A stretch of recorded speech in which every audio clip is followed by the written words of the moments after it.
Station Ghanpur శాసనసభ్యుడు కడియం శ్రీహరి తెలంగాణ శాసనసభాపతి గడ్డం Prasad కుమార్ను కలిసిండట. Party ఫిరాయింపుకు సంబంధించిన వివరణ ఇవ్వడానికి మరికొంత సమయం కావాలని ఆయన సభాపతిని కోరిండట. గత అసెంబ్లీ ఎన్నికల బీఆర్ఎస్ నుంచి గెలిచి కాంగ్రెస్ పార్టీలో చేరిన 10 మంది ఎమ్మెల్యేలకు అసెంబ్లీ స్పీకరు నోటీసులు జారీ చేసిన విషయం తెలిసిందే కదా. వారిలా దానం నాగేందర్, కడియం శ్రీహరి మినహా మిగిలిన 8 మంది తమ సమాధానాలనైతే అఫిడవిట్ రూపంలోనైతే అసెంబ్లీ కార్యదర్శికి అందజేసిండ్రు. ఈ నేపథ్యంలోనే ఫిర్యాదులపై స్పందించాలని కడియం శ్రీహరితో పాటు దానం నాగేందర్కు సభాపతి ఇటీవల మరోసారి నోటీసులు జారీ చేసిండట.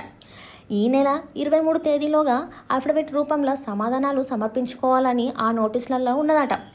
ఈ క్రమంలో కడియం శ్రీహరి సభాపతిని కలిసి వివరణ ఇవ్వడానికి ఇంకొంత సమయం కావాలని కోరిండట.